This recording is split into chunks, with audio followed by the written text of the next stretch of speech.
Hey guys, and welcome back to this channel. In this video, I'll be showing you guys where you can find the secret summer item in Dress to Impress.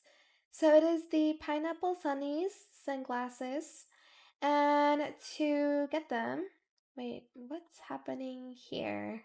Anyways, to get them, you're just going to go next to the skin tones area and you'll see this planted pot with this um like drawing, I don't know, like icon on it. If you press on it, you'll get these very cute pineapple sunglasses. So yeah, that is it for this video. I hope it was helpful for you guys.